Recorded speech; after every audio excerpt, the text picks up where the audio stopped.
Buenos días, mi nombre es Ingrid Alicia Geldres y en esta oportunidad voy a eh, presentar, ¿no?, un trabajo titulado Segmentación y clasificación de lesiones pancreáticas en tomografía computarizada mediante arquitecturas Transformer. La comparación central enfrenta al Swing UNet ER con dos arquitecturas convolucionales ampliamente utilizadas en imágenes médicas, UNet y UNet++. Ahora, para ubicar el problema, una tomografía computarizada no debe considerarse una fotografía aislada, sino una secuencia de cortes que en conjunto forman un volumen tridimensional. Entonces, la tarea de segmentación consiste en asignar una clase a cada píxel, es decir, cada elemento tridimensional de ese volumen. Entonces, en este proyecto se distinguen tres clases. Primero, el fondo, luego el tejido pancreático y también la masa pancreática. Entonces, el estudio tiene dos etapas. Primero, se realiza la segmentación volumétrica. Después, a partir de la máscara predicha, se calcula una clasificación morfométrica, es decir, una clasificación basada en la forma y en la extensión relativa de la masa. Esta segunda etapa no pretende diagnosticar un tipo o un subtipo de cáncer, únicamente categoriza la lesión como pequeña, mediana o grande respecto de la región pancreática segmentada. Entonces, la pregunta científica es si el Swing UNet R, que incorpora mecanismos de obtención tridimensional y también a partir de pesos que ya son preentrenados en tomografías, puede llegar a obtener una ventaja real frente a modelos convolucionales de menor tamaño. Entonces, la respuesta se evalúa justamente con métricas de superposición, de distancia espacial, de detección y con pruebas, de hecho, también estadísticas pareadas para poder realizar esa comparativa. Entonces, el trabajo se desarrolló de forma reproducible, ¿no? El código, los cuadernos computacionales, las configuraciones y los resultados se organizaron en un repositorio de GitHub. El procesamiento y el análisis se realizaron bueno, de hecho en computadora local, pero el entrenamiento, ¿no?, de las redes se ejecutó en Google Colab, ¿no?, con un costo, debido pues digamos, a la memoria, ¿no?, al trabajo computacional interno que ha existido en todo este proyecto. De hecho, que em, el artículo, pues, principal, pues, que se ha elaborado, pues, en base a un- a una referencia bibliográfica, recoge también, pues, ciertos criterios previos, ¿no?, que han sido, pues, analizados antes de desarrollar este proyecto. Entonces, en este trabajo, ¿no?, se va a presentar esta, digamos, de forma resumida los hallazgos del trabajo, pero también hay un entregable que se está enviando, pues el documento formal, el paper, ¿no? Ceñido pues a los requerimientos de la rúbrica, pero también hay un documento extensivo donde se detalla la metodología, la matemática, pues que va detrás de las redes, ¿no? Y cómo, pues, digamos, hay un trabajo, pues, exhaustivo, incluso alineado con la literatura, pues, tratando de ver justamente cómo este trabajo, pues, ha tenido, pues, un análisis previo. La presentación está organizada en 5 bloques. En el primer bloque introduciré el problema, los objetivos y la hipótesis, ¿no? Ahora, esto permite justamente precisar desde el inicio qué preguntas se intenta responder y cuál es el criterio para decidir si la evidencia, ¿no?, respalda o no la expectativa inicial. En el segundo bloque presentaré el estado del arte, ¿no? Y de hecho que no se trata de enumerar arquitecturas sin relación, sino de mostrar la evolución desde las redes convolucionales clásicas hacia modelos híbridos. Y finalmente, hacia arquitecturas que procesan volúmenes tridimensionales mediante mecanismos de autoatención. El tercer bloque corresponde al conjunto de datos y a la metodología. Y ahí explicaré el origen de, bueno, de este dataset, ¿no? Que pues está alineada con la investigación, ¿no? El desbalance también extremo de la clase de masa, ¿no? Que existe pues en estas imágenes pancreáticas, el preprocesamiento, la partición de los casos, de hecho las tres arquitecturas también que se mencionan en todo el proyecto, la estrategia de entrenamiento, el flujo de cascada y las métricas utilizadas, ¿no? Luego el cuarto bloque reúne los resultados. Y primero pues se analizan las curvas de entrenamiento, la selección del mejor punto control de cada modelo, ¿no? Ya después se presentan las métricas en el conjunto de prueba, los diagramas de caja, ¿no? Para justamente hacer una comparación visual exploratoria. Y bueno, también se realiza la prueba, en este caso de Wilcoxon, pues para poder pues hacer una comparativa, ¿no? Entre las pruebas que han sido pues sometidas a este proyecto. Finalmente, el quinto bloque interpreta la evidencia, ¿no? Donde ya se contrasta un resultado con la tabla oficial de referencia. Ahí pues se reconocen las limitaciones y también algunos aspectos éticos, ¿no? Y también pues se formulan algunas conclusiones y líneas de trabajo futuro, ¿no? Entonces, la secuencia es intencional, ¿no? Evita, de hecho, comenzar por un número aislado y permite entender de dónde proviene cada resultado y cuál sería pues el verdadero alcance. Ahora la presentación está organizada, pues, como comenté, en 5 bloques. Y la primera parte es explicar un poco más sobre el planteamiento del problema. Ahora, la segmentación automatizada de estructuras anatómicas, de hecho que es una tarea relevante, porque transforma una imagen médica en una representación cuantificable, ¿no? Entonces, una vez delimitada una estructura, puede medirse su volumen, analizarse su forma, o de hecho utilizarse como insumo para una investigación y planificación clínica.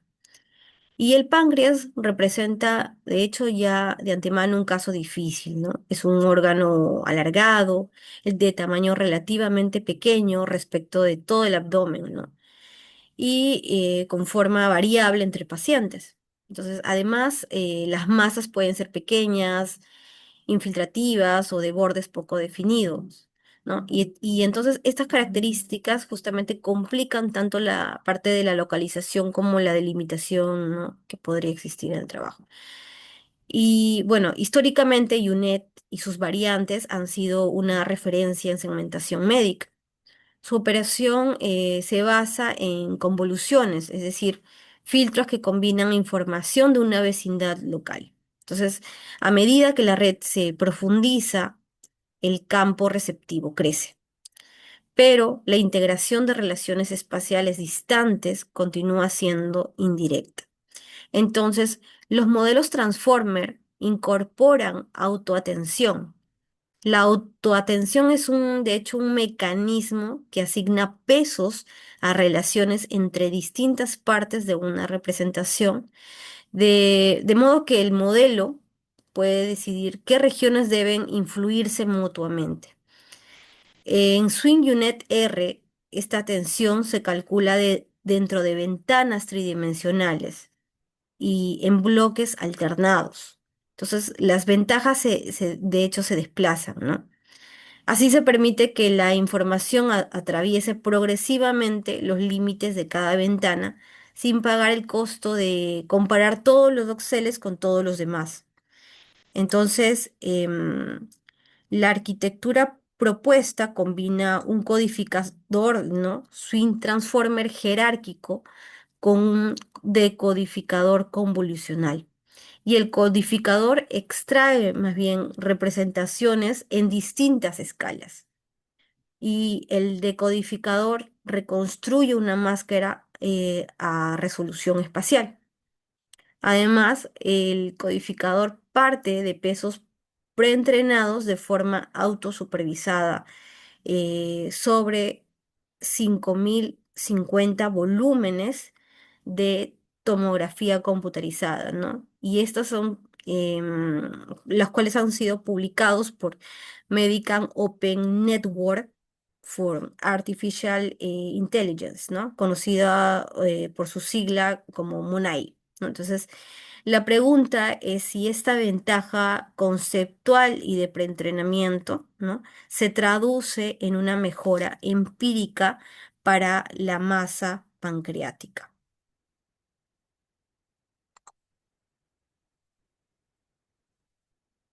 Bueno, pasando a los objetivos, el objetivo general es desarrollar y evaluar un sistema de segmentación y clasificación de lesiones pancreáticas en volúmenes de tomografía computarizada mediante el Swing Unit R, comparándolo con el UNED y el UNED como línea base de referencia, ¿no?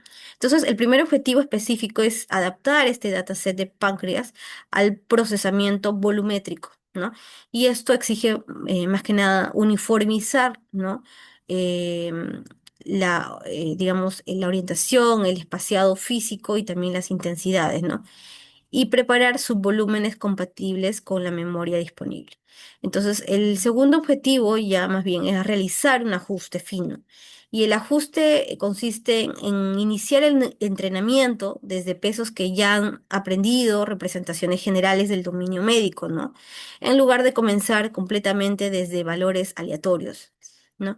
Y en este caso se reutiliza el codificador preentrenado y se adapta aún conjuntamente con el decodificador a la tarea de páncreas y masa. El tercer objetivo es diseñar una cadena de procesamiento en cascada. Entonces, la segmentación justamente produce una máscara y esa máscara alimenta una regla morfométrica. El cuarto es medir la calidad mediante el coeficiente de Sorensen dice, ¿no? Y la intersección sobre la unión, la distancia de Hausdorff, ¿no? Al percentil 95, la sensibilidad, la especificidad, la exactitud y también la puntuación F1 score. El quinto objetivo es más bien contrastar los diferentes, o mejor, digamos, diferencias, básicamente con una prueba de rangos con signos de Wilcoxon para datos pareados, ¿no? Seguido de la corrección de Holmbold-Ferroni por comparaciones múltiples. El sexto es comparar los resultados con la literatura de referencia, pero reconociendo que los protocolos no son idénticos, ¿no? Entonces, el punto central es que los objetivos no presuponen un ganador, ¿no? Entonces, el propósito es establecer un protocolo común, observar la evidencia y explicar por qué un modelo obtiene determinado comportamiento, ¿no? Incluida la posibilidad de que una arquitectura más grande no sea la mejor bajo ese régimen de datos, ¿no? La hipótesis alternativa, de hecho, plantea que Swing Unit R, después del ajuste fino sobre los pesos autosupervisados, alcanzará un coeficiente de Sorensen dice igual o superior al de UNET y el de UNET ¿no? Para la masa pancreática. Entonces, la razón teórica es su capacidad para modelar de dependencias espaciales de mayor alcance en las tres dimensiones. La hipótesis nula sostiene que no existe una diferencia estadísticamente significativa entre el swing unit R y las líneas base convolucionales en esta clase, ¿no? Ahora, es importante también diferenciar una ventaja numérica de una ventaja también estadísticamente respaldada, ¿no? Ahora, que un promedio sea mayor no basta si la variabilidad entre casos es alta o si la diferencia no es consistente. Entonces, la unidad de análisis viene a ser pues cada volumen del conjunto de prueba. Los mismos 43 casos, de hecho, son procesados por las tres arquitecturas. Por ello, las observaciones están pareadas, ¿no? Emparejadas. Y ahora, para cada paciente se compara el valor del DICE obtenido por un modelo con el valor obtenido con otro modelo sobre exactamente el mismo volumen. Entonces, para esto, bueno, se utiliza la prueba bilateral de rangos con signos de Wilcoxon y significa que la prueba permite, bueno, en este caso, pues detectar diferencias en cualquiera de las dos direcciones, ¿no? No solamente una posible superioridad de Swing Unit R, ¿no? Entonces, la prueba se basa en los rangos de las diferencias y de hecho que no se exige que éstas sigan una distribución normal por ser básicamente una prueba no paramétrica, ¿no? Entonces, esta elección, de hecho, que es coherente, porque él dice está acotado entre 0 y 1, ¿no? Y en la clase masa se presenta varios valores exactamente iguales a 0 debido a fallos completos de detección. Entonces, esa concentración en 0 justamente hace poco razonable asumir la normalidad, ¿no? Y como se realizan 6 comparaciones de segmentación, entonces se aplica también la corrección secuencial de Holm-Wolff-Ferroni para poder controlar la probabilidad de falsos positivos en la familia de pruebas. También se reportan tamaños de efecto o intervalos de confianza, de modo que pues la interpretación no quede solamente reducido a hablar pues del p-valor, ¿no?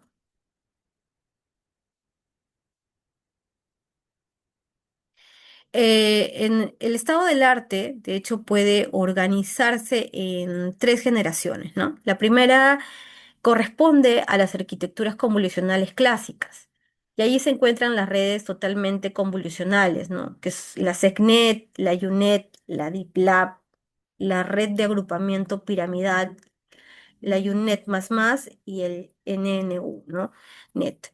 Y estas propuestas consolidaron justamente el esquema codificador y decodificador de distintas estrategias para poder recuperar el detalle espacial después de reducir la resolución. La segunda generación más bien ya combina convoluciones con transformers en 2 dimensiones, las TransUNet y la TransFuse, también la UTNet y el UC Transnet. Y estas se incorporan ya más bien a una autoatención sobre las cortes bidimensionales o sobre mapas de características convolucionales. Ahí ya la ventaja es ampliar el contexto dentro del plano, pero el tratamiento por cortes puede perder justamente continuidad entre planos adyacentes de un volumen. Y la tercera generación ya más bien procesa datos tridimensionales de forma nativa, ¿no? El COD-R y el TransBTS utilizan módulos transformer dentro de redes volumétricas. El UNet-R emplea un codificador transformer sobre parches tridimensionales. El Swing UNet-R introduce más bien ya una jerarquía de ventajas desplazadas. El NN-Former y el BTN UNet refinan la interacción entre el codificador, decodificador y conexiones de salto. SAM-MED 3D ya representa, ¿no? Un paradigma interactivo que requiere ya más bien indicaciones en inferencia, ¿no? Y el MEDNext, ¿no? Se menciona como una alternativa convolucional modernizada, ¿no? No como los transformers. Entonces, el antecedente empírico clave es el trabajo de Tang y colaboradores, ¿no? Ellos presentaron el Swing Unit R de forma autosupervisada sobre 5050 tomografías, ¿no? Que pues autosupervisados, ¿no? Significa que el modelo, ¿no? Aprende representaciones mediante tareas construidas a partir de las propias imágenes, ¿no? Como reconstrucción de regiones enmascaradas, predicción de rotaciones y aprendizaje contrastivo, ¿no? Sin llegar a requerir pues una etiqueta clínica para cada tarea de preentrenamiento. Entonces, esos pesos, de hecho, fueron publicados mediante, ¿no?, el MONAI y ajustados con éxito en varias tareas pues de Medical Segmentation Decathlon, ¿no? Incluida la tarea pancreática, ¿no? Entonces, ese precedente, de hecho, no garantiza superioridad en este proyecto, pero justifica ciertamente, pues, la elección y permite evaluar si el conocimiento aprendido, ¿no?, ya en un corpus amplio, ¿no?, se puede transferir al conjunto de datos disponible.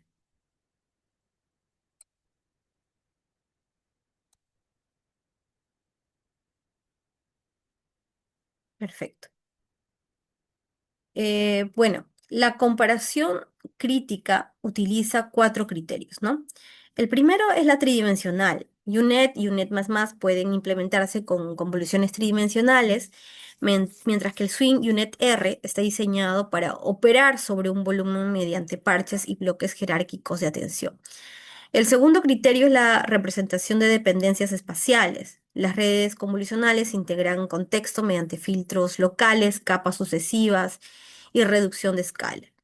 El Swing Unit R utiliza atención en ventanas tridimensionales desplazadas, ¿no?, lo que facilita que regiones separadas intercambien información a lo largo de la jerarquía. El tercer criterio es el preentrenamiento de dominio médico.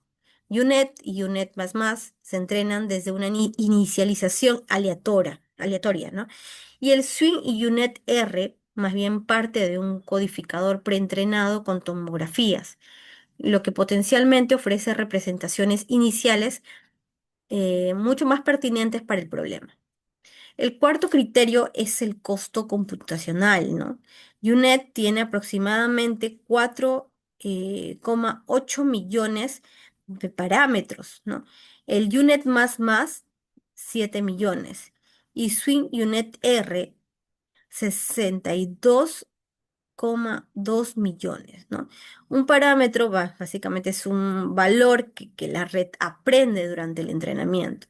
Por lo tanto, Swing Unit R posee alrededor de 9 veces más parámetros que Unit++ y exige justamente por eso mucho más memoria y más tiempo.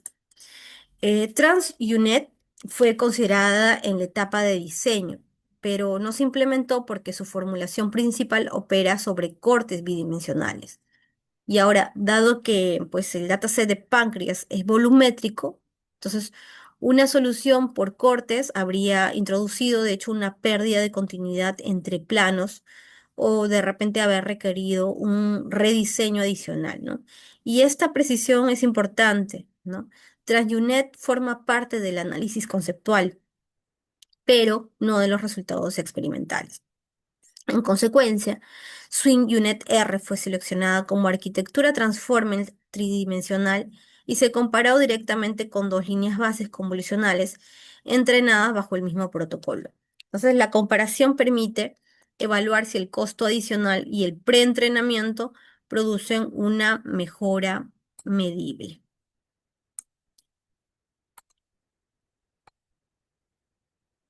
Bien.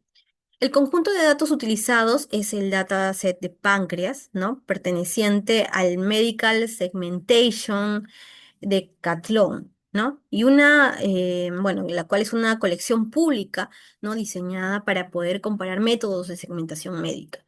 Entonces, contiene en realidad esto 420 volúmenes de tomografía computarizada en fase venosa portal, ¿no? 281 casos poseen imágenes y etiquetas públicas.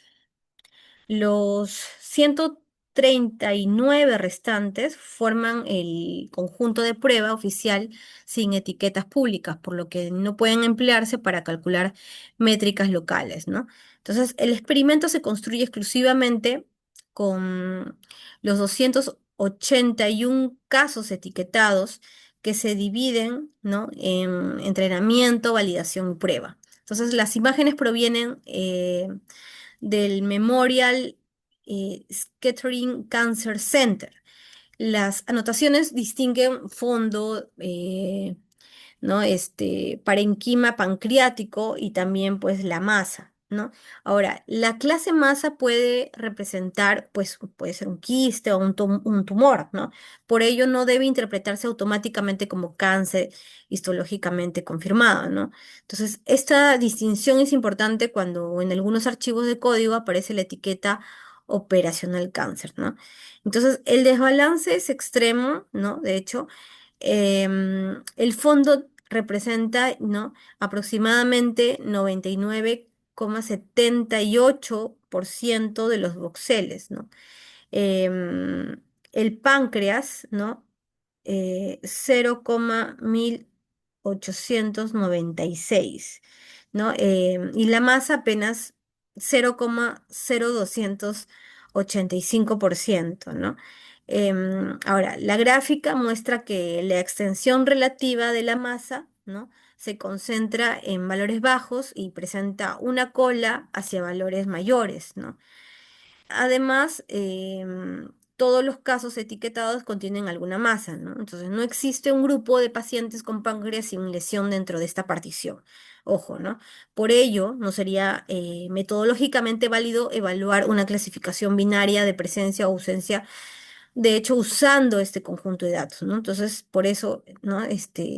Bueno, se está comentando ello. Y la segunda etapa, ¿no? Se redefine más bien como una clasificación morfométrica de extensión relativa. El conjunto se utiliza bajo licencia de Creative Commons Attribution Share Alike, ¿no? 4.0, que es esa, digamos, licencia que está acá, ¿no? En su acrónimo. La procedencia monoinstitucional y, pues, y la selección quirúrgica de la corte, ¿no? Se reconectan posteriormente como limitaciones también de representatividad, ¿no? Bien. Bueno, el preprocesamiento estandariza tres aspectos, ¿no? La orientación anatómica, la escala física, la intensidad, ¿no? Primero, cada volumen se reorienta, ¿no?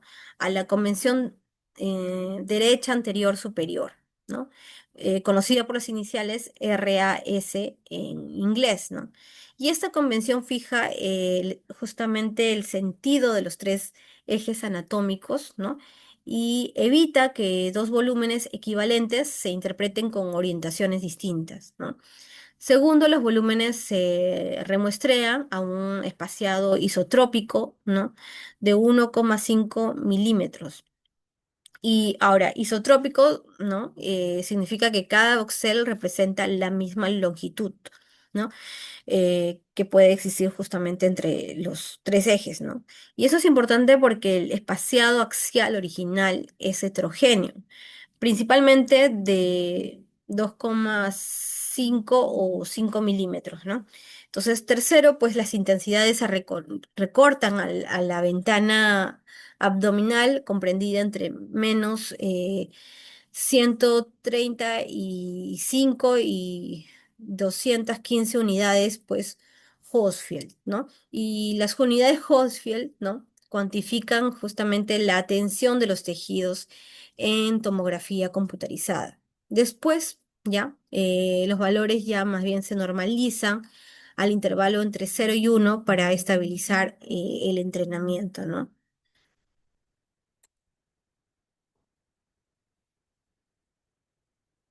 Bien.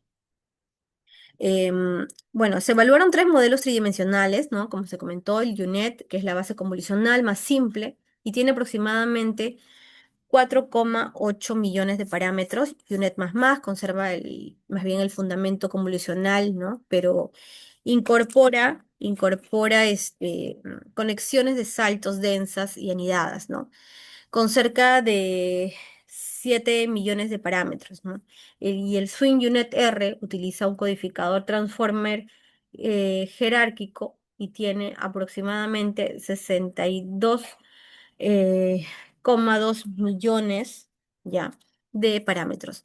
Ahora, los tiempos aproximados por época en una unidad de procesamiento gráfico en NVIDIA, ¿no? A 100 fueron 23 segundos.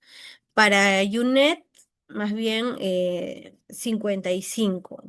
55 segundos. Y para UNET em, 64, ¿no? De hecho que perdón, el último fue para SwingUNet R, ¿no? Y estos valores justamente muestran que la complejidad arquitectónica tiene un costo real de cómputo, ¿no? Eh, para mantener justamente la comparabilidad, ¿no? Los tres modelos se entrenaron con el optimizador Adam W. ¿Ya? Un optimizador, bueno, es el algoritmo que actualiza los parámetros, ¿no? Para reducir justamente la función de pérdida. Y Adam W adapta justamente el tamaño de paso para cada parámetro y separa explícitamente la penalización por decaimiento de pesos, ¿no? Que podría pues ayudar a regularizar el modelo. La tasa de aprendizaje utiliza un calentamiento lineal al inicio y un decaimiento coseno después, ¿no? Y el calentamiento evita actualizaciones demasiado grandes en las primeras iteraciones, ¿no? Y el decaimiento reduce progresivamente la magnitud de las actualizaciones conforme avanza el tratamiento.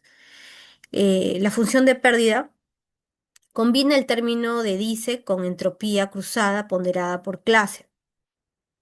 El término de dice, ¿no? Se concentra en el solapamiento entre la máscara predicha y real, ¿no? Mientras que ya la entropía cruzada aporta una señal de clasificación por cada voxel, ¿no? Entonces la ponderación compensa parcialmente que el desbalance entre fondo, pues existe, pues, y también entre fondo, páncreas y masa, ¿no? Entonces, el máximo fue de 100 épocas, ¿ya? Y el mejor punto control se seleccionó con el DICE, medio de validación de páncreas y masa, excluyendo el fondo. Y al usar justamente la misma partición y el mismo protocolo de optimización, se reduce la posibilidad de confundir una diferencia arquitectónica con una diferencia de entrenamiento.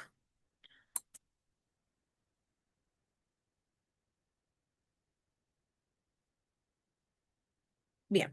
UNET tiene una forma simétrica semejante a la letra U, de hecho, por eso se llama UNET. En el lado izquierdo, ¿no? El codificador aplica convoluciones y operaciones de reducción espacial. Su función es transformar la imagen en representaciones cada vez más abstractas, ¿no? Y en el lado derecho, el decodificador aumenta la resolución hasta producir una máscara con el mismo espacio anatómico de la entrada. Las conexiones de salto, más bien, unen, ¿no? Niveles de igual resolución entre codificador y decodificador. Esas conexiones transfieren detalles finos que podría perderse durante la reducción espacial, ¿no? En segmentación, esa información es especialmente importante para poder localizar bordes. Entonces, la fórmula mostrada en la lámina corresponde justamente a la propuesta original de UNET, ¿no? Primero, se aplica la función softmax que convierte las activaciones finales en probabilidades por clase, ¿no? Cuya suma es 1 en cada posición, ¿no? Después se calcula una entropía cruzada ponderada.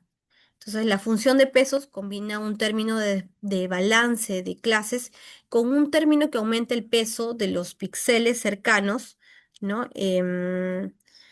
A los bordes entre objetos adyacentes. Entonces aquí pues no conviene leer la ecuación símbolo por símbolo, ¿no? Entonces más bien la idea es que el artículo original, ¿no? Que daba mayor importancia, ¿no? A regiones difíciles, particularmente a los límites entre estructuras, ¿no?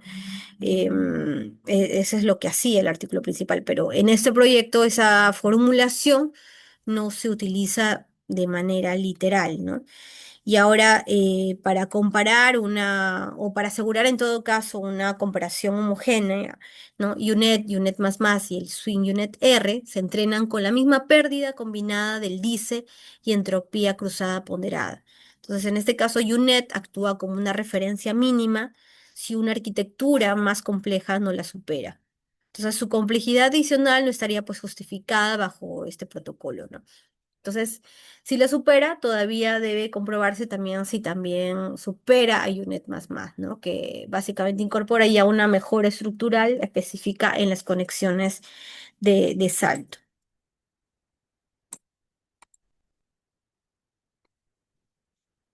Bien. La arquitectura, pues, UNet++ conserva el esquema general del UNet, pero reemplaza las conexiones directas por una malla de nodos convolucionales intermedios. Entonces, la motivación es que una característica temprana del codificador contiene mucho detalle espacial, ¿no? Mientras que una característica profunda del decodificador contiene información semántica mucho más abstracta, ¿no? Ahora, si ambas se concatenan de forma directa, pues existe una brecha semántica importante. Entonces, las rutas anidadas, ¿no? Transforman, o sea, gradualmente ya la información antes de fusionarla, ¿no? Entonces, en la ecuación, aquí más bien, a ver, lo voy a bajar un poco más. Ya. De ecuación, el índice I representa el nivel de resolución y el índice J más bien representa la posición dentro de la ruta densa, ¿no? Entonces, cuando J es igual a cero, ¿no? El nodo proviene de una transformación convolucional del nivel anterior. Y cuando J es mayor a cero, pues el nodo combina todos los nodos previos de la misma escala con una representación aumentada de resolución proveniente de un nivel más profundo. Aquí la letra H representa una secuencia de convolución y activación. Y la letra U, pues, representa el aumento de resolución. Y los corchetes, en este caso, pues estarían representando la concatenación a lo largo del eje de canales, ¿no? Entonces, en lenguaje simple, cada nodo recibe información de varias etapas y la refina antes de entregarla al decodificador, ¿no? Entonces, aquí ya la arquitectura, ¿no? Se asocia además con supervisión profunda, ¿no? Eso significa que pueden colocarse salidas auxiliares en distintos niveles, haciendo que representaciones intermedias contribuyan directamente al objetivo de segmentación y favoreciendo, pues, al flujo gradiente, ¿no?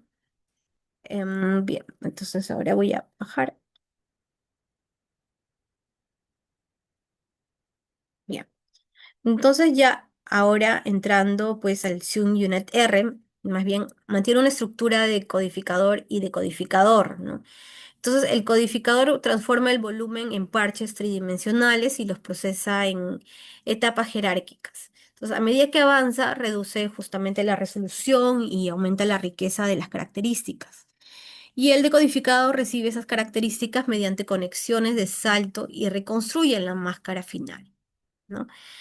El componente central es la autoatención, ¿no? Aquí. Entonces, a partir de una representación se construyen tres proyecciones, ¿no? Consultas, claves y también valores, ¿no?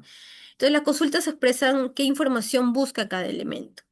Las claves describen la información disponible y los valores contienen el contenido que finalmente se combina. Y el producto entre consultas, claves, ¿no? Mide la compatibilidad, ¿no? Entonces, después se divide por la raíz de la dimensión para estabilizar la escala. De hecho, también se normaliza, ¿no? Con softmax y se utiliza para ponderar valores, ¿no? Entonces hay que calcular pues justamente una tensión sobre esto, ¿no? Ya que pues digamos si trabajáramos con todo el volumen podría ser muy costoso, por ello justamente Swing Unit R trabaja dentro de ventanas. Entonces, un bloque utiliza ventanas fijas y en el siguiente se desplaza hacia esas ventanas, ¿no? Y ese desplazamiento permite que elementos que estaban separados por un borde de ventana se relacionen en la capa siguiente. Entonces, la repetición jerárquica amplía progresivamente, pues, el intercambio de información. Y aquí, pues, la fórmula de pérdida dice suave, ¿no? Sustituye las etiquetas binarias predichas por probabilidades continuas, ¿no? Y ahí el numerador mide coincidencia entre predicción y referencia, y el denominador normaliza, ¿no? Por sus magnitudes, ¿no? Entonces, se resta el resultado de uno porque, bueno, en este caso, pues estaríamos hablando que El entrenamiento minimiza pues una pérdida, de hecho, y, pues mientras que el dice original se maximiza, ¿no?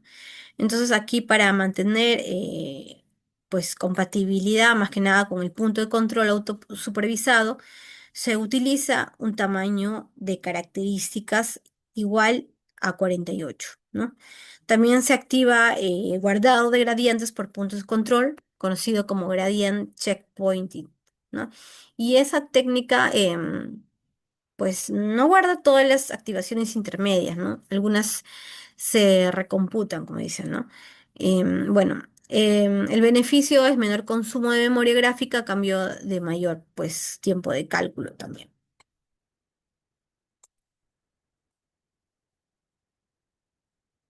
Ya.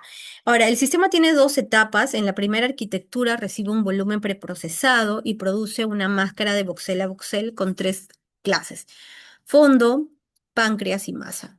Entonces, la salida conserva la localización, la forma y la extensión espacial. En la segunda etapa ya más bien se calcula una medida morfométrica, morfométrico, que significa basado en medidas de forma o de tamaño. Entonces, la razón R se define como el volumen de masa dividido entre la suma del volumen de masa y el volumen de páncreas, ¿no? Entonces, de esta manera se estima qué proporción de la región pancreática segmentada corresponde a la lesión. Entonces, los valores de esta razón se separan en terciles, ¿no?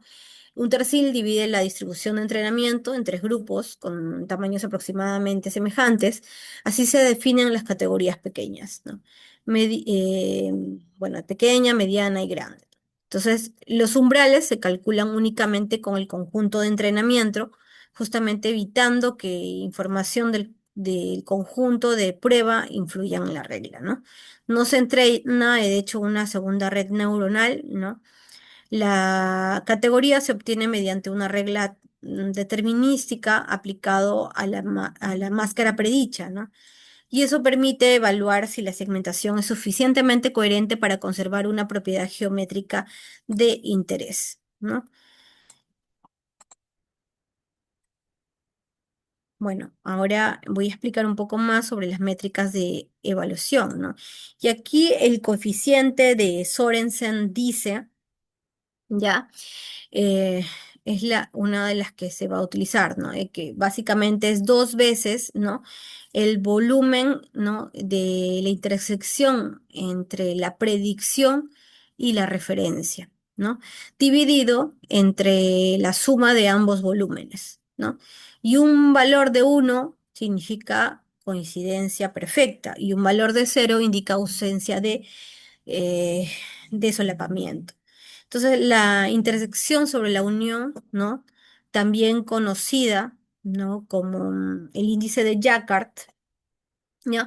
Divide la intersección entre la unión de las regiones, ¿no?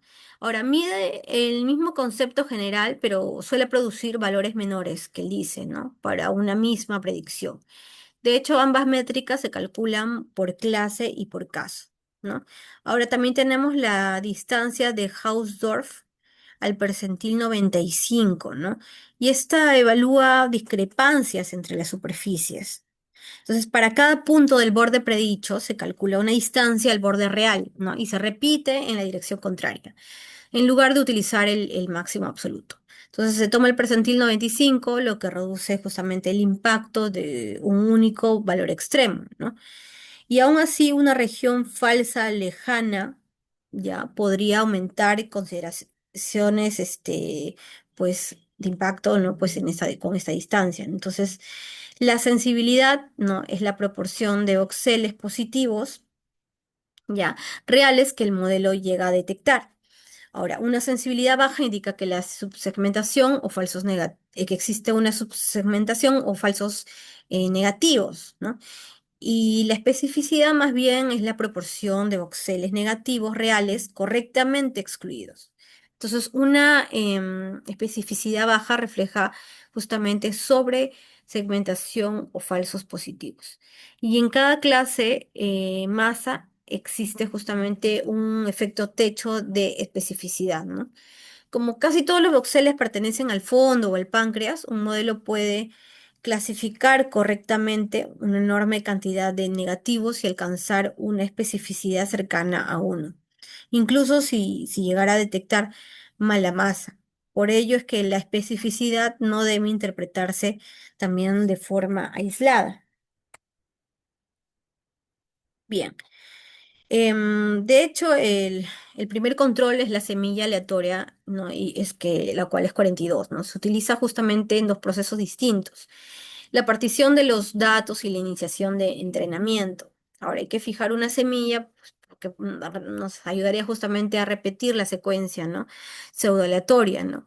Y reconstruir el experimento bajo condiciones equivalentes. Sin embargo, una sola semilla no estima la variabilidad entre ejecuciones, ¿no? Y justamente esa limitación lo voy a mencionar después. Ahora, el entrenamiento, de hecho, se ejecutó en Google Colab, ¿no? Con una unidad de procesamiento gráfico NVIDIA a 100, ¿no? Y 42,4 GB, ¿ya? De memoria justamente utilizada eh, que han sido pues reportadas en el entorno, ¿no? La estación local, pues en este caso, pues la computadora no dispone de unidad de procesamiento gráfico, ¿no? Por eso se utilizó más que nada para exploración, ¿no? Para preprocesamiento y análisis de resultados, ¿no? Y justamente esta separación permite usar recursos, especialmente, pues teniendo en cuenta que es la fase mucho más costosa, ¿no? Ahora, las versiones de entorno se fijaron explícitamente, ¿no?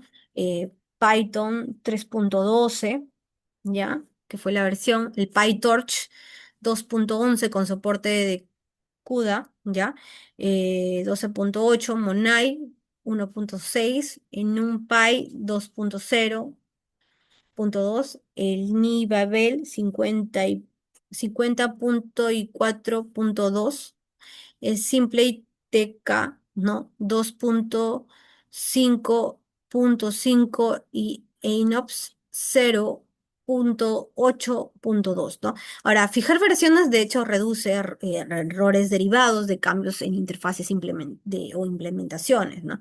Entonces, acá, pues el repositorio GitHub, ¿no? Ya más bien con lo que se trabajó, pues organiza el proyecto en cuadernos, ¿no? Código fuente, registro de experimentos. Y de hecho que pues también el reporte, ¿no? Y entonces hay un archivo llamado README, ¿ya? Que justamente describe la secuencia de ejecución, ¿no? Los requisitos del entorno local también, pues y del entorno de Google Colabs, pues se mantienen en archivos separados, ¿no? Los resultados se guardan en formatos, pues, trazables y no dependen de la sesión temporal del cuaderno. Bien, ahora vamos con la parte, pues, un poco más de tratamiento, ¿no? Aquí, pues, la gráfica de la izquierda muestra justamente la pérdida de entrenamiento, ¿no? Que combina justamente dice y entropía cruzada, ¿no? En los tres modelos la pérdida desciende, ¿no? Que en ese caso es una señal de que el optimizador está encontrando parámetros que explican mejor los tres parches de entrenamiento. El UNet finaliza con una pérdida mucho más alta, pues si lo vemos ahí. Em, entonces, el UNet y el Swing UNet R más bien alcanzan valores menores y próximos, ¿no? Entonces aquí la gráfica a la derecha más bien predice, no, perdón, presenta, ¿no? Más que nada el dice medio, ¿no? De validación para páncreas y masa, ¿no? Excluyendo el fondo. Entonces excluir el fondo es indispensable porque el fondo domina el volumen y podría de alguna manera pues ocultar un desempeño pobre en las clases anatómicas. Entonces, el punto de control se selecciona por el mejor valor de este dice medio, ¿no? UNet, ¿no? Corresponde a la época 83 de 100, ¿no? Y en UNet corresponde a la época 80 con 0,443, ¿no? En Swing Unit R corresponde a la época 85 con 0,336, ¿no? Entonces aquí ya la diferencia entre el dice de validación y el de prueba es menor que 0,3 en los tres modelos, ¿no? Y esto nos muestra un indicio fuerte de sobreajuste específico a la partición de validación por la selección del punto de control. Sin embargo, no constituye una prueba definitiva para la generalización, ¿no? Entonces, de hecho, que existe una asimetría metodológica, ¿no? UNet justamente se validó en cada época, mientras que UNet y ¿no? Y el Swing UNet R se validaron cada 5 épocas, ¿no? Por lo tanto, UNet tuvo más oportunidades de registrar un máximo local. Entonces, esta diferencia debe corregirse de repente para una futura ya repetición o para pues para poder ver que la frecuencia de evaluación pues sea idéntica, ¿no? Entonces, ahora voy con los resultados de la segmentación.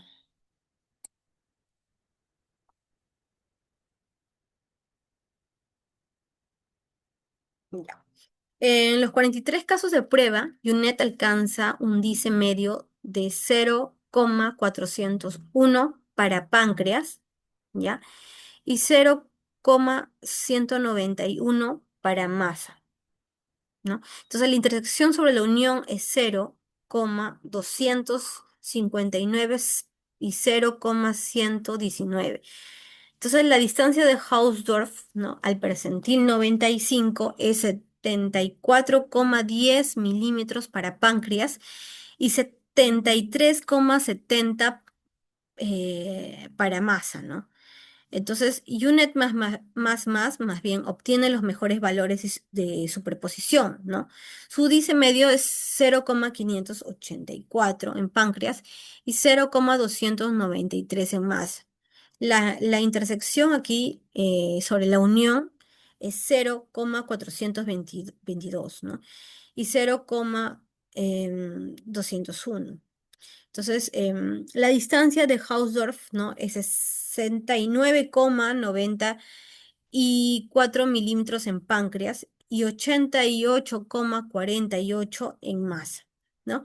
Entonces, si un unit R alcanza un dice medio de 0,467 para páncreas y 0,228 para masa. Entonces, aquí ya la intersección sobre la unión es 0,323 y 154. Entonces, sus instancias de Hausdorff son 121,96 y 132,96 milímetros respectivamente. Bueno, de hecho que el paper, pues, añade las desviaciones estándar, ¿no? Entonces, para UNET, ¿no? Son 0,120 en páncreas y 0,260 en, y uno en masa, ¿no?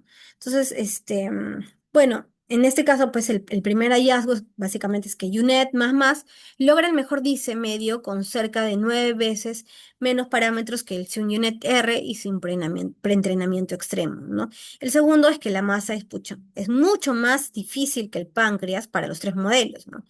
Y el tercero es que el Swing Unit R presenta peores distancias de borde, por lo que su resultado no es solo inferior de superposición, sino también menos coherente espacialmente en promedio.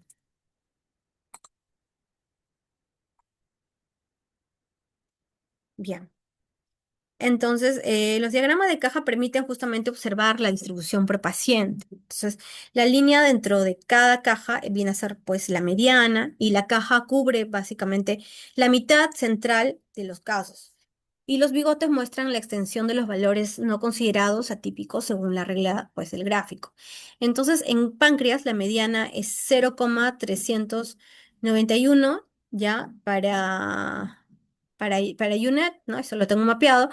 0,604 para UNET ¿no? Y 0,497 para Swing UNET R, ¿no? Entonces el orden descriptivo es claro, ¿no? UNET en primer lugar, el Swing UNET R en posición intermedia y UNET en el último punto, ¿no? En el último lugar.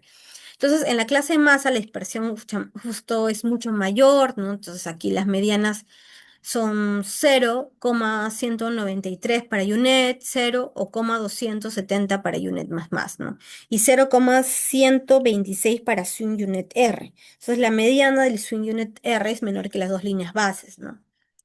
Ahora, la base de varias cajas se encuentran prácticamente en cero porque existen casos sin solapamiento, ¿no? Y estos valores no son pequeños errores, ¿no?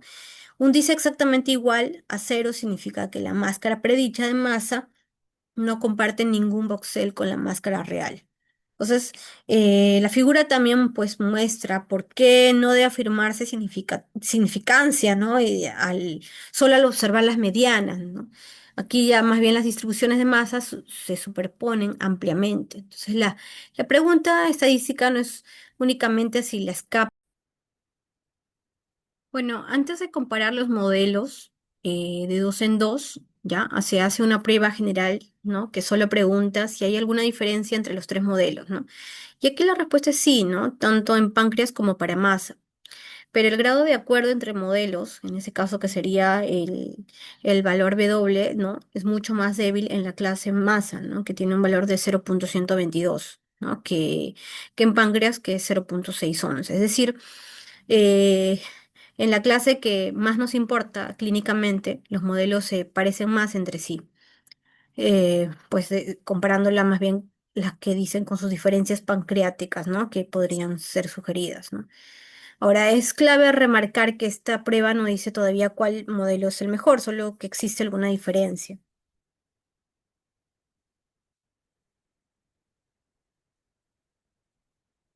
Bueno, no, esta imagen muestra un caso real, ¿no? De dificultad media, ¿no? Ahora, para que puedan verlo visualmente cómo se ven las predicciones justamente antes de entrenar los números, ¿no? Ahora, em, se puede señalar pues justamente donde los bordes predichos por cada arquitectura, ¿no? Se parecen más o menos al corte real, ¿no? ¿No? Que sería pues la primera imagen.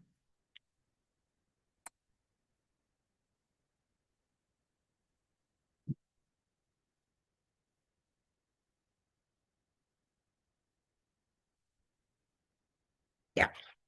Y bueno, antes de mostrar justamente la tabla de resultados, explico básicamente por qué elegimos estas tres pruebas estadísticas y no otras más simples, ¿no? Entonces, los mismos 43 casos se evalúan con los tres modelos, así que comparamos justamente, en este caso, pues una diferencia por caso, no en grupos independientes, ¿no? Y como el DICE tiene muchos valores exactamente en cero, ¿no? De entre 18 y 21% de los casos en la clase masa, no se puede asumir una distribución normal, así que, bueno, una prueba T clásica, de hecho, no sería válida aquí, ¿no? Por eso en este caso he usado el Wilcoxon, ¿no? Que no depende de ese supuesto y justamente, y una prueba de signos también como respaldo adicional.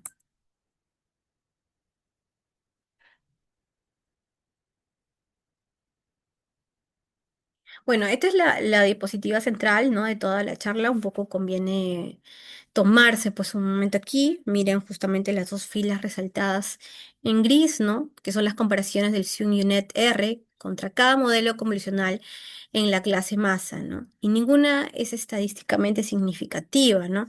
Entonces, una prueba alternativa, ¿no? Que no depende de la magnitud de las diferencias, confirma exactamente la misma conclusión. En cambio, en la clase de páncreas, ¿ya? Las tres diferencias sí son claramente significativas, ¿no?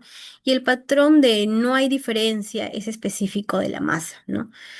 No un problema general, pues, en este caso del experimento. Entonces, en resumen, los datos no respaldan que Swing Unit R segmente mejor la masa que los modelos convolucionales.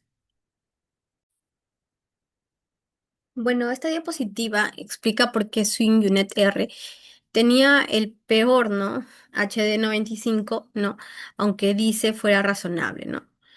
Y contamos cuántos grupos separados de píxeles falsos positivos produce cada modelo, ¿no? Y en este caso, pues Swing Unit R genera muchísimos más.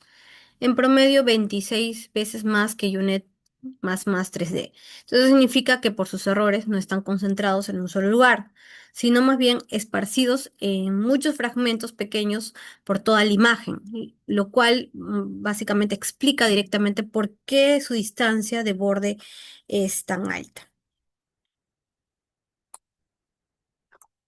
Perfecto. Entonces, Este, junto con el anterior, ¿no? El hallazgo más importante del proyecto, pues en términos prácticos, más relevante que decidir, pues, qué arquitectura ganó, en aproximadamente uno de cada cinco casos, el modelo no detecta la masa en absoluto, sin importar cuál arquitectura se use. En realidad, sin todas maneras, hay una mala predicción, ¿no? Entonces, cuatro casos justamente fallan con los tres modelos a la vez. La mayoría son masas pequeñas, pero hay una excepción honesta, ¿no? Un caso de masa grande que también falla, ¿no? Y no tenemos una, bueno, en realidad no se tendría una explicación más que nada clara para eso. Entonces, en este caso, es una, pues, parte digamos, de lo que se ha encontrado como los resultados, ¿no? En el hallazgo, ¿no? Entonces, bien.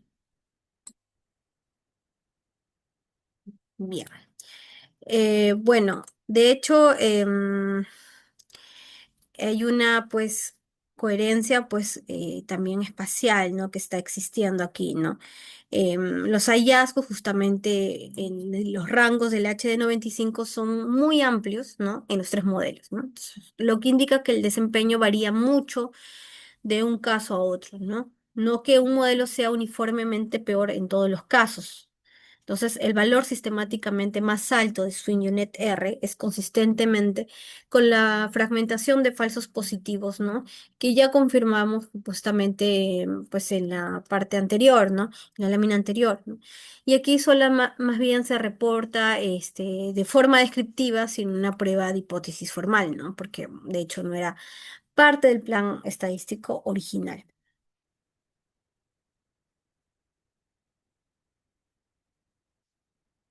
Bien, ahora evaluando, ¿no? El segundo paso, ¿no? Que es clasificar el tamaño de masa en pequeña, mediano, grande. De hecho, ningún modelo, ni siquiera la SwingUnit R, con la mejor exactitud numérica, supera el azar de forma estadísticamente significativa. Y eso, pues, puede ser un detalle interesante, ¿no? UNet 3D parece ganarle, de hecho, al UNet más 3D en exactitud simple. Pero si mide qué tan de acuerdo están las categorías predichas con las reales, ¿no? Que viene a ser pues una capa ponderada, y una 3D en realidad queda peor que el azar, ¿no? Y ese es un buen ejemplo de por qué de repente la exactitud simple podría también ser engañosa en este caso.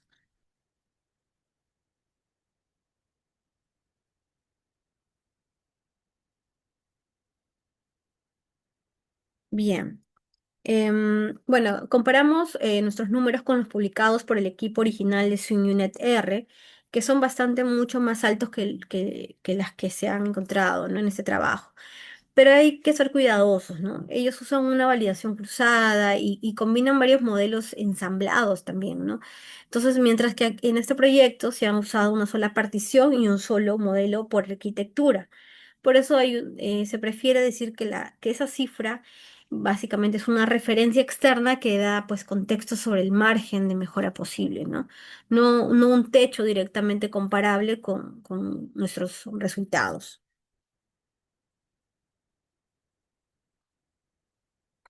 Bueno. Repaso justamente las limitaciones sin ponerme tanto a la defensiva porque son parte honesta del diseño del estudio, ¿no? No hay una distinción de tipos de masa como quiste, tumor, etcétera, ¿no? Aquí el dataset viene de hecho de un solo hospital, ¿no? Pues no se repite el entrenamiento con distintas semillas, ¿no? Entonces, los pesos de la función de pérdida se calcularon como un poco más de información que de la que deberían, ¿no?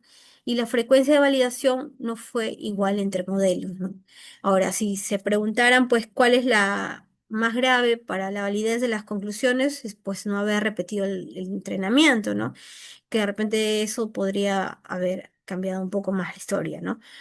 Porque de hecho aquí también no se hizo una repetición del entrenamiento, pero con semillas distintas, ¿no? Y esto porque no podemos separar cuánto de la diferencia entre modelos se debe al azar de inicialización o también y cuánto a la arquitectura misma.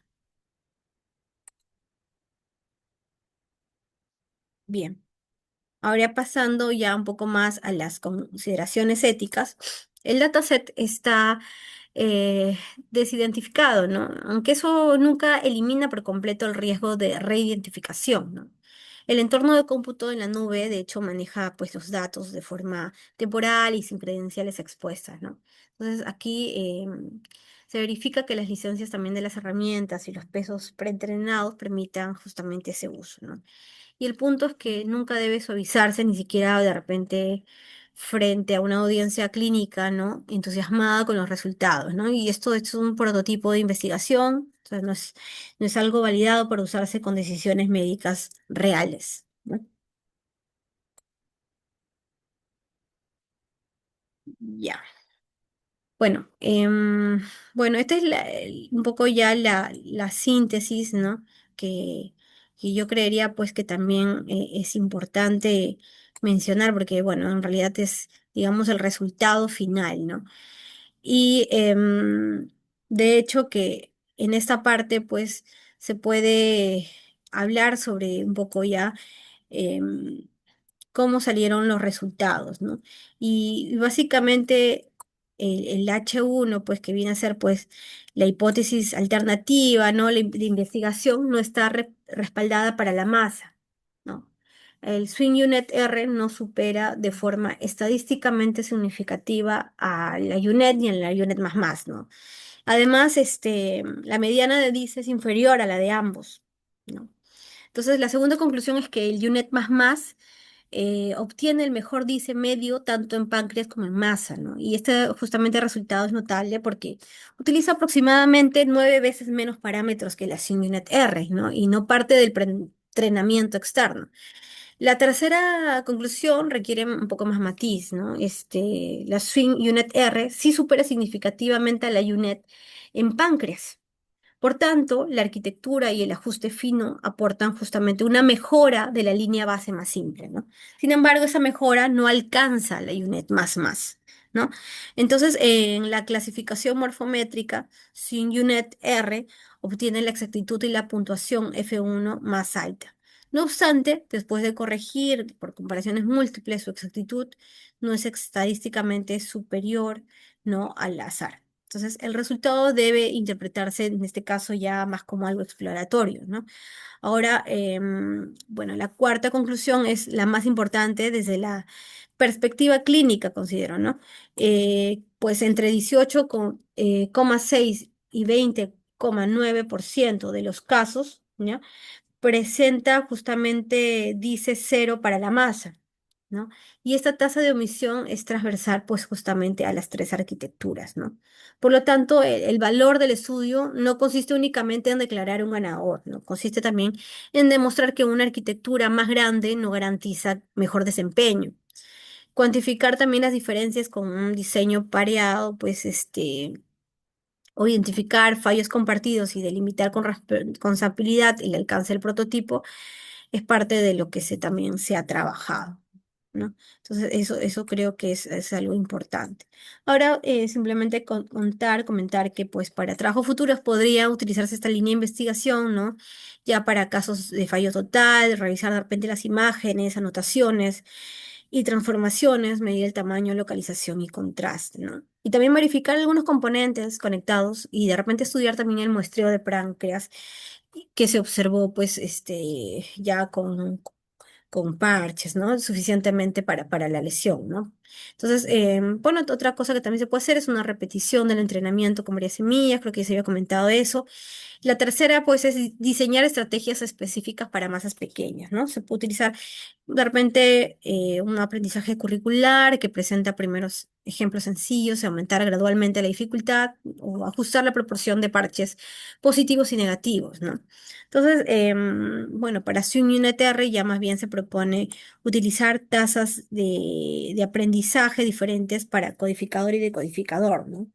Porque el codificador ya contiene conocimiento preentrenado, ¿no? Y puede justamente requerir algunas actualizaciones mucho más pequeñas o de repente otras alternativas, ¿no? Justamente em, para mejorar pues este entrenamiento, ¿no? Entonces, esto sería la parte digamos, de lo que se ha estado, digamos, considerando pues el trabajo, ¿no?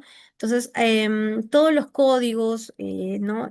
Los resultados, el análisis, todos los, digamos, los códigos básicamente trabajados en Python, ¿no? Están en el repositorio del proyecto GitHub, ¿no? Y pues ahí existe pues una, digamos, una sección donde pues está el README, ¿no? .md para lograr pues replicar todo este proyecto. Bueno, es importante también hacer un recorrido rápido. En el GitHub puede encontrarse una sección, ¿no? Donde están el notebook, ¿no? Y aquí podemos observar pues también todos los códigos que se han realizado para poder hacer todo este proyecto, ¿no? Aunque el paper puede haber sido resumido, no, de todas maneras hay un trabajo un poco, digamos, extensivo, exhaustivo, ¿no? En la cual pues se hace todo el tratamiento desde la parte exploratoria, ¿no? Entonces aquí pues en la primera parte está la exploración del dataset, ¿no? Cómo se ha ido analizando, verificando de repente el emparejamiento, ¿no? De los datos, ¿no? Las estadísticas por caso, ¿no? Se ha podido pues obtener, ¿no? ¿No? Las medidas, ¿no? Descriptivas, ¿no? En este caso utilizando algunos paquetes como y funciones como el describe, ¿no? Para poder hacer, pues, una revisión preliminar, ¿no? También se ha analizado, pues, la distribución de las clases, la presencia de cáncer por caso, ¿no? Considerando, pues, diferentes, pues, líneas, ¿no? De análisis, ¿no? El número de cortes por caso, el espaciado entre cortes, el porcentaje de voxeles de cáncer por caso, incluso para poder hacer una mirada dentro de los datos, ¿no? También pues se hizo una inspección visual de los cortes, ¿no? Representativos, ¿no? En este caso pues viendo diferentes tipos de cortes, ¿no? Para el páncreas, ¿no? Podemos aquí observar pues un plot, ¿no? Viendo cómo hay una revisión, ¿no? Importante, ¿no? En las salidas, ¿no? La superposición de las páncreas, ¿no? Que podrían pues también estar pues alineadas a, digamos, a masas pronunciadas, ¿no? Que eso se puede observar, digamos, en las imágenes que tienen pues un color un poco más profundo, ¿no? Entonces acá incluso hay de hecho, toda una serie de pasos que se ha ido pues para el entrenamiento. Bueno, de hecho que también hay unas etiquetas pues de cáncer, ¿no? Y pues en ese caso, pues más que irnos por ese lado, pues se ha hecho pues una parte exploratoria, ¿no? De esa información. Luego también hay un preprocesamiento que sería pues la línea 2, ¿no? Que también pues aquí ya haciendo una revisión, ¿no? De cada paso se ha habido un preprocesamiento, cómo se ha particionado el dataset, ¿no? Grupo de entrenamiento, validación y testeo, ¿no? Bueno, en este caso, pues cómo se pueden ir viendo las predicciones, ¿no? En base a los resultados, ¿no? Que va arrojando cada, digamos, cada modelo, ¿no? Entonces acá hay un procesamiento completo, ¿no? Haciendo una comparativa de cada caso, ¿no? Y analizando básicamente los resultados también en una verificación post-entrenamiento, ¿no? Entonces, todo esto pues lo podemos ver en estos códigos. También podemos observar aquí sobre el baseline, ¿no? Entonces aquí va a cargar un momento, ¿no? Entonces, de hecho que todo esto se ha trabajado en Google Colab, ¿no? Entonces en este repositorio se está, digamos, consolidando todo, pues, el trabajo realizado, ¿no? Desde, digamos, la importación de los datos, ¿no? La configuración que existió para poder hacer esto, ¿no? Entonces, de hecho, que hemos, digamos, optado, en este caso yo he optado por activar pues una ejecución, digamos, en la nube porque la memoria computacional era muy pesada, ¿no? Era muy fuerte, entonces requirió un costo inclusive, ¿no? Entonces he tenido que hacer pues una inversión, ¿no? Para poder obtener resultados en base, digamos, a todo esto, ya que, digamos, el conjunto de datos, por ser imágenes de por sí ya pesaban demasiado, ¿no? Entonces la carga nomás en una computadora local, imagínense, ¿no? Hubiese sido pues meses pues me hubiese demorado, ¿no? Entonces, hacer un entrenamiento, ¿no? Ha de hecho que ha requerido horas de inversión, ¿no? Entonces, y semanas de trabajo, ¿no? No ha sido tan directo. Entonces, aquí podemos ver incluso cómo podemos observar una comparación ¿no? de una imagen, ¿no? Considerando un corte y una superposición de máscara, ¿no? Entonces aquí también está en la parte casi ya avanzada, la validación mínima de un paso, el entrenamiento completo que se realizó, ¿no? Y pues aquí también vemos el histórico de los resultados, ¿no? Cómo va, digamos, generando en un dataset todo el modelo, el entrenamiento, ¿no? Y para cada época, ¿no? Cómo se va, digamos, generando todos los resultados, ¿no? Todo esto lo podemos ver aquí, ¿no? En el mismo notebook. De hecho, también podemos encontrar ya el modelo, ¿no? Con el transformer, ¿no? Utilizando las arquitecturas mencionadas en toda la presentación, ¿no? ¿No? Y aquí pues se observa todo la historia pues del tratamiento, ¿no? Del entrenamiento completo, las salidas, cómo digamos hay una comparativa, ¿no? Entre las arquitecturas en base a, digamos, a los resultados de los indicadores ya mencionados anteriormente, ¿no? También la parte casi final justamente está ya las métricas de evaluación, donde ya se hace una comparativa importante, ¿no? Entre los modelos y las arquitecturas, pues, inicialmente comentadas, ¿no? Entonces, teniendo en cuenta que hay tres mediciones, ¿no? El fondo, la masa, pues, ¿no? Y el páncreas, ¿no? Entonces todo esto pues se hizo, aquí están los gráficos que estaban en la presentación, los gráficos de caja para hacer las comparaciones, ¿no? Aquí también están las curvas de entrenamiento comparando los modelos, ¿no? Y aquí pues las imágenes donde hacemos ya una comparación entre las diferentes arquitecturas, ¿no? El CIUN-UNET, el CIUN-NET-R, ¿no? Y básicamente aquí lo que se han mostrado en la presentación son las que se han analizado o enfatizado pues el documento, ¿no? En esas tres metodologías, ¿no? Comparándola siempre con el Swing UNet, ¿no? Que es la base, ¿no?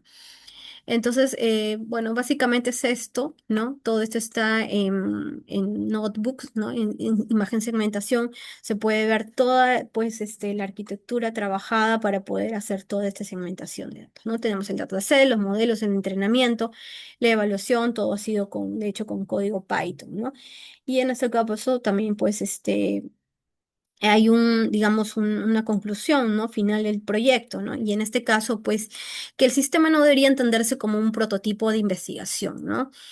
Sino más bien como una herramienta, perdón, no sería como un prototipo de investigación clínica, ¿no? Más que nada, sino más bien es un complemento, ¿no? Su valor reside básicamente en la evaluación controlada, la contrastación estadística y de hecho sobre también indicando que hay unas limitaciones, ¿no? que podría considerarse, ya que algo clínico puede ser muy relevante, ¿no? Entonces hay que tomarlo con cuidado y de hecho que todo este hallazgo, ¿no? O el hallazgo más relevante, pues es la tasa de fallos completos de detección, ¿no? Que justamente ¿no? Orienta también a un trabajo futuro hacia análisis de casos ya un poco más difíciles, ¿no? O de repente a tratamiento de lesiones pequeñas, ¿no? Y la validación que podría ser mucho más robusta, ¿no?